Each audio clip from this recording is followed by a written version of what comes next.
Okay, what's up, guys? We're back with some more Snow Queen Quest. Just checking in real quick. We have a coffee, sweet tea, some Reese's, and we're gonna be listening to some Persona jazz music in the background. So picking up where we left off, we're gonna be dealing with the ice mask boss fight again. This is after the large grinding session, which really fucking sucked.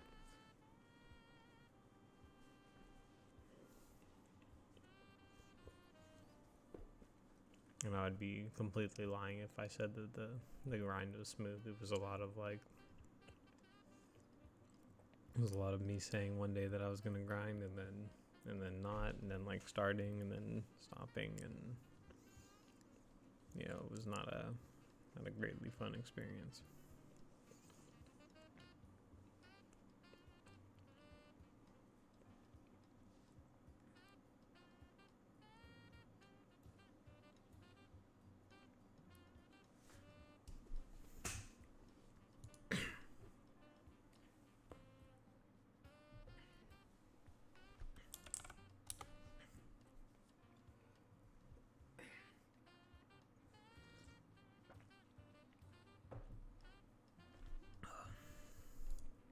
So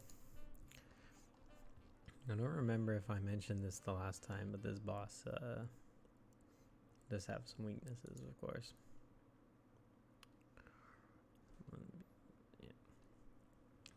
So she absorbs ice and gravity, resists physical weapons, and is weak to wind, electricity, nuclear, and blast attacks.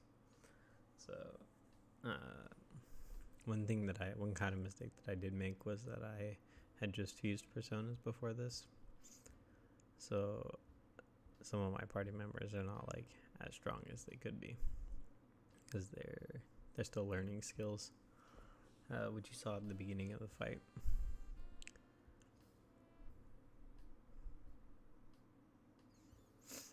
And then the main other point of concern here is that some of my characters just kind of die really fast, pretty easily on this fight. But overall, it's not greatly difficult once you're a little bit closer to the level that I think it wants you to be around. This boss has just about 8,000 HP, so it does take a minute, but it's not a terribly difficult encounter.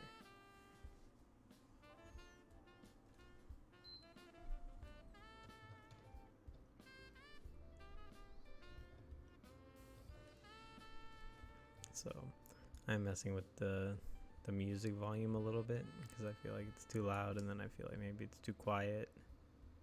So we'll see how that goes overall. I was stopping to take a little break. I don't remember what I was doing, which is the issue. One of the issues with doing the footage like this is that sometimes I just kind of stop, and I don't know why. I think it might have been letting my dog out or something.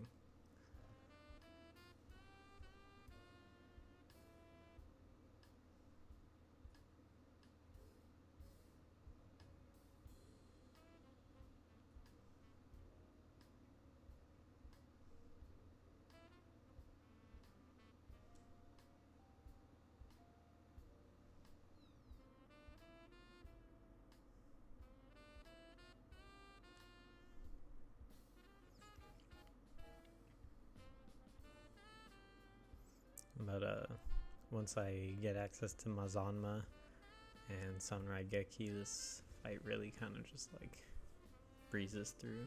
We use Megidola on Ayase because she has Ilyanka. We use Mazanma on Lil Pump because he has whatever persona he has. And we use Sunrai Geki on Brown because he has Taki Mikazuchi. Taki Mikazuchi, I believe, is the one.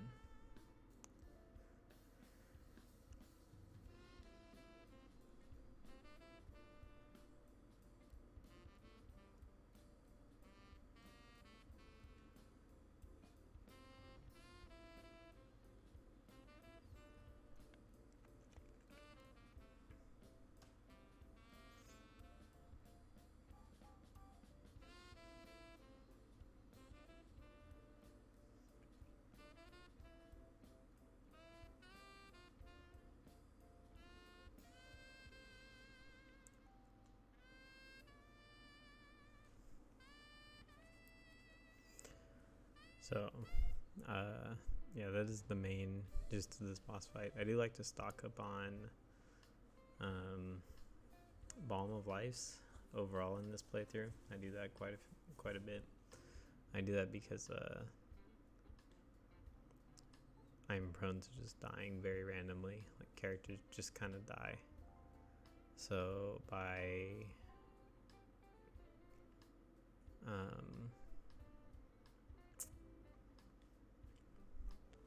keeping a lot of Balm of Lives, my characters can just kind of die, and I don't really have to deal with like being too greatly punished.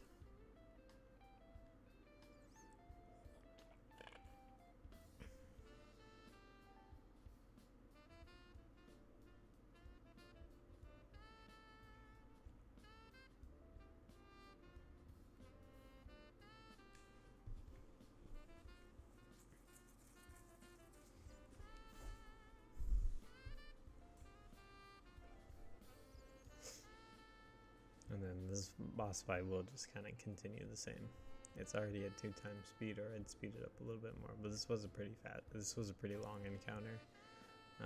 For sure, we're about 14 minutes into the recording, or into the video. So this was definitely like kind of something that took some time.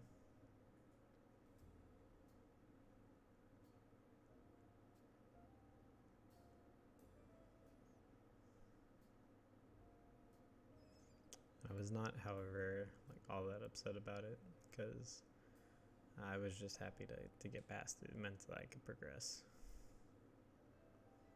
And like whether or not I was going to be able to make progress at all was my bigger concern.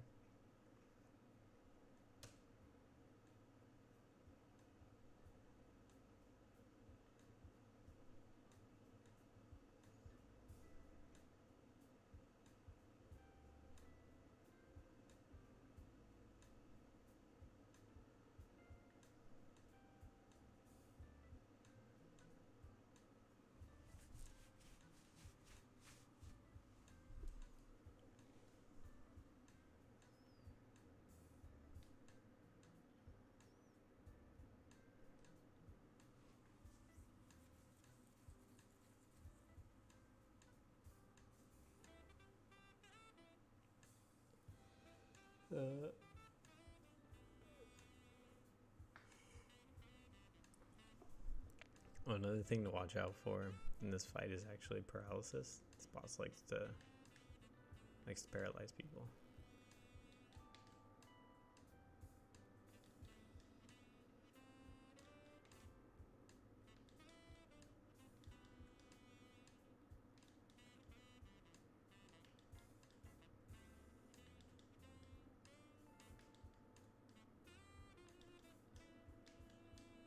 But that is it. And then with that boss down, we're able to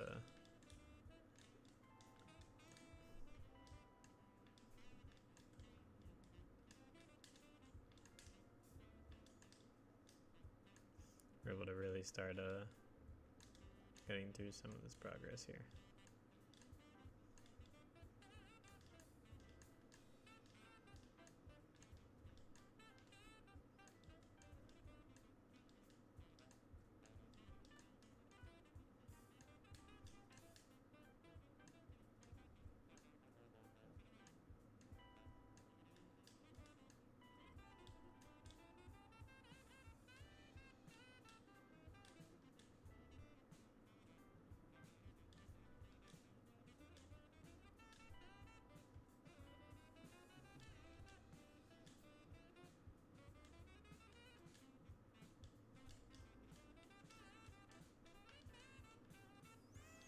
So what we're going to start seeing here is a bunch of flashbacks. This is pretty like plot important if you care at all about the story. So these are going to be flashbacks to our teacher and her old classmate, who is pretty much the Snow Queen now.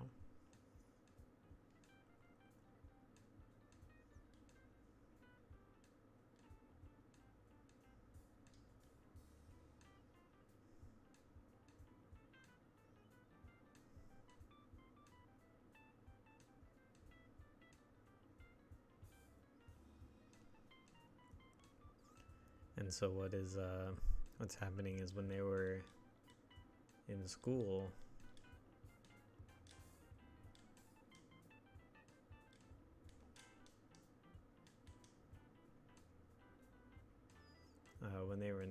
they of course performed the Snow Queen, and our homeroom teacher was the one who had been selected to play the part. And her friend felt like her friend had been selected to play the part, and some people started spreading rumors that our teacher had like just given up on it because she felt bad for her.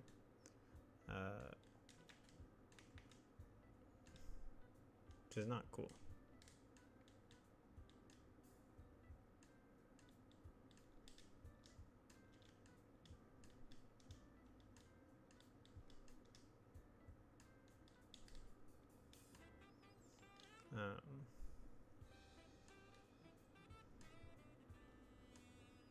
I feel like that kind of goes without saying.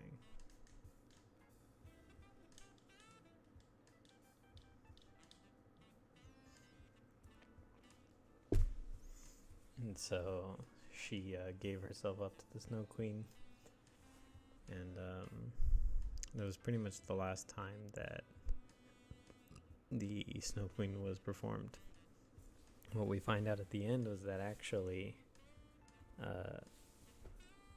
she was just being controlled by the actual Night Queen. That's Nyx, if you're a Persona 3 fan, who wants to kind of like just put an end to a lot of, life and return everything to nothingness.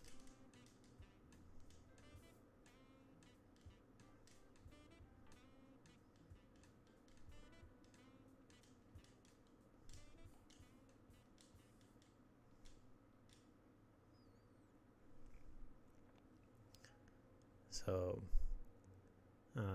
by showing the mirror, we reveal that the Night Queen is actually behind this. But obviously not everything has changed. So that was supposed to be the thing, was like, this is all over now. And obviously it isn't. So this is where Miss Tomomi is going to tell us that we have to actually venture through the school itself in order to put a real end to this nonsense. Hold on, I think my dog's trying to go outside.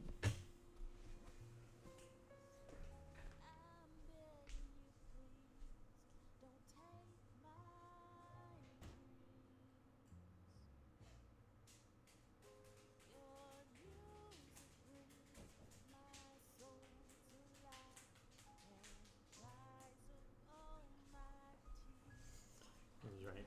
My dog was just just locked in my bedroom. She's trying to go out. So, but pretty much all she reveals is that, like, this isn't over. You need to go and do something about this. It's pretty much where this goes. This is the build up to the climax. What I'm gonna do now is I'm actually gonna go to the save, and I'm actually gonna make my way to the cafeteria, because Nate or Nanjo is going to give me, I believe Nanjo is going to give me the Spiegel set. Somebody's going to give it to me, right? Or do I find it? Oh my goodness, I don't even remember.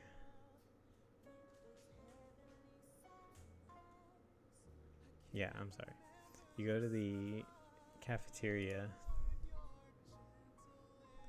No. You go to one of these rooms, and that's the portal to the last dungeon. After you enter the cafeteria like 12 different times, you enter one of these rooms. That'll be the portal to pretty much the final dungeon, which is the upper floors of the ice castle. And whoever is not in your party will give you an item. These items are totems for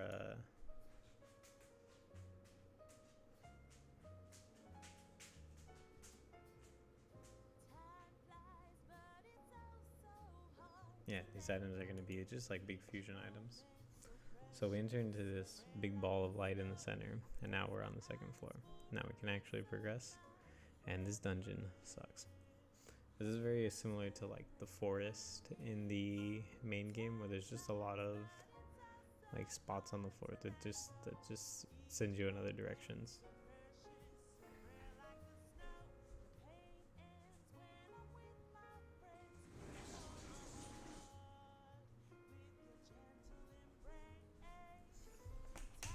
And I did very admittedly have to use a guide for this dungeon map because this whole dungeon is pretty fucked up. And I would recommend that if you decide to play this game and you haven't already, you should do the same. Especially towards the end, there's a lot of stairs involved. But I was looking here about like reorganizing my party a little bit. This is gonna happen a couple more times, I think. But pretty much the trick to getting around here.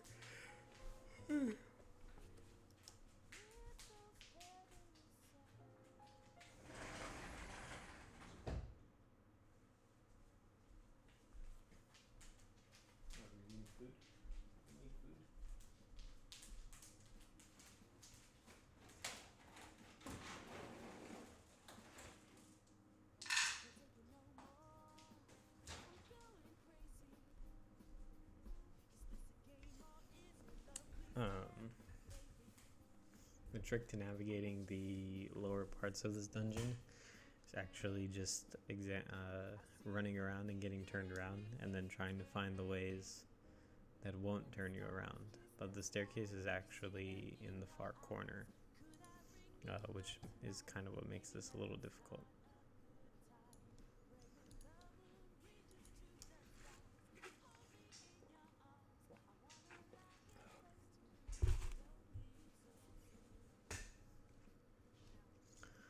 And also these are going to start being the really late game encounters. And so some of these demons will be a little troublesome, not like greatly so, but at least enough to, be annoying. But the experience gain is pretty good.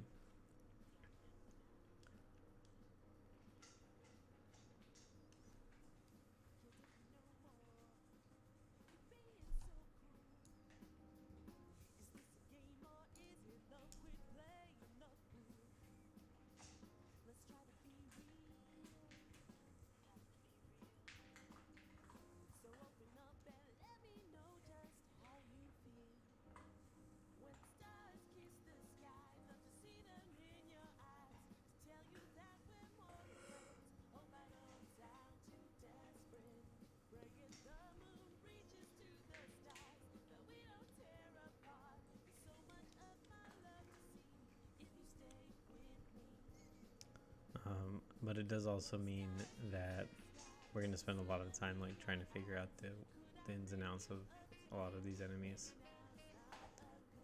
Like you saw there, where I just get like reflected on stuff.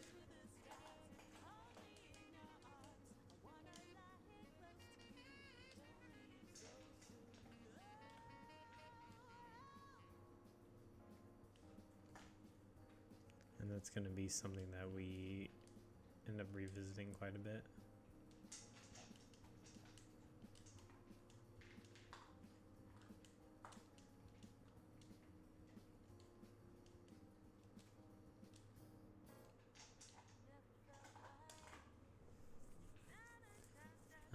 And there are going to be a few of these rooms just scattered around.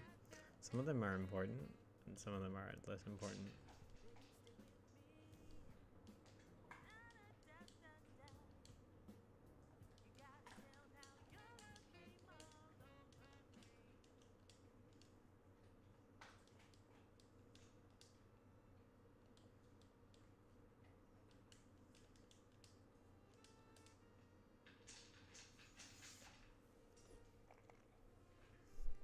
But this first floor does last me quite a bit of time here, because it is kind of just like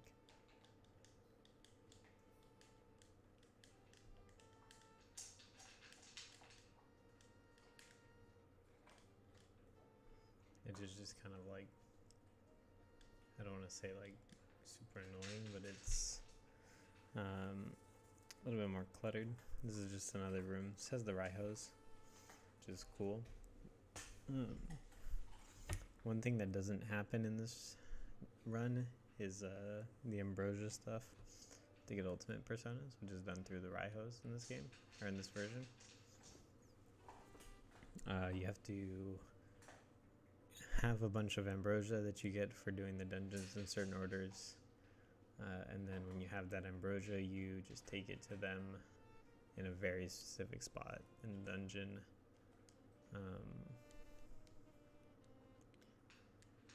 And then they will trade you the Ambrosia for totems, so then you can make your way back to a Velvet Room and fuse ultimate personas. And I didn't do any of that in this run.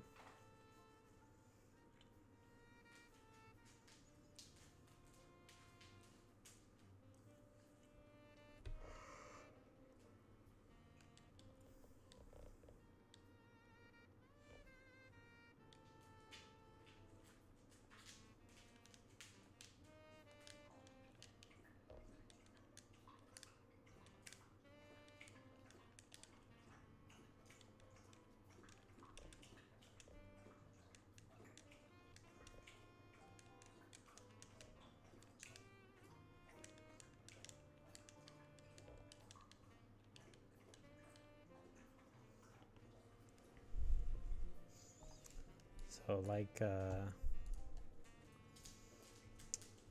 because I am still a little underleveled, I feel, and although this is really close to the end, I do take a lot of these fights as actual encounters and not like try to talk my way out of them.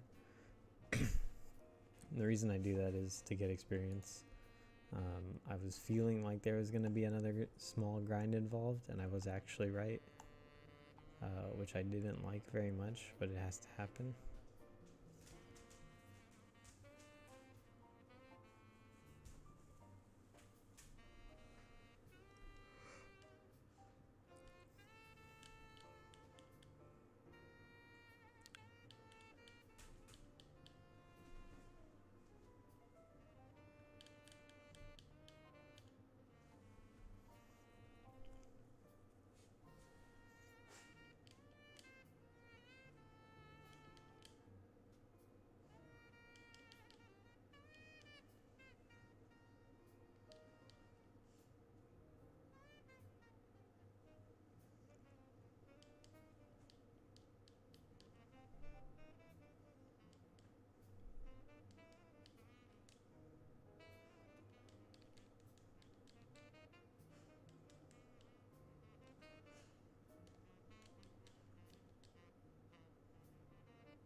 But we made it up to the 3rd floor. God bless. Again, I do recommend using a guide of some sort. I don't think that this is a particularly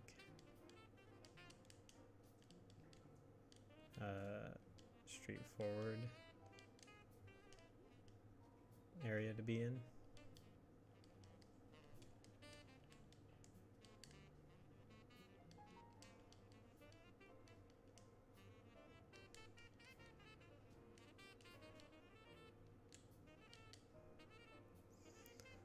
And there are just more of these like random rooms, but some of these rooms will actually give you stuff, like this room, which is where we get the Spiegel set. You have to first find that note on the ground, which tells you that this piece of equipment, this set of armor kind of sucks, and then you get it. It's only equipable to males, unfortunately, I think.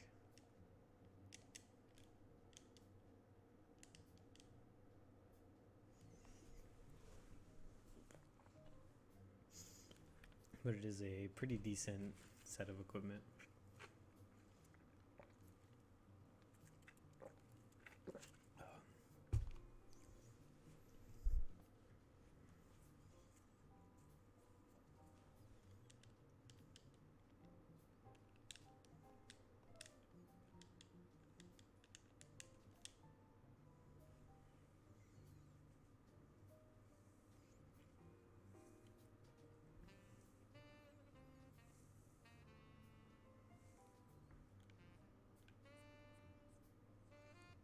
Then I had stopped here. I don't know why. I think I might have been looking at the map. Because this map is pretty... This is where it starts to get a little messed up. Oh, I think because I saw this room and I was like, oh, I wonder what's in this room.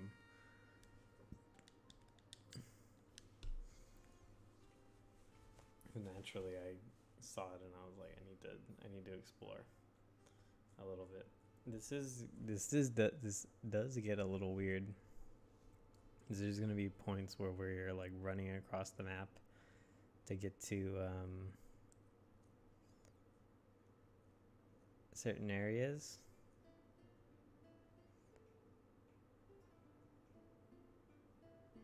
So that we can progress properly, and I think that that's probably one of the lowest points in this run, because it's like kind of out of nowhere.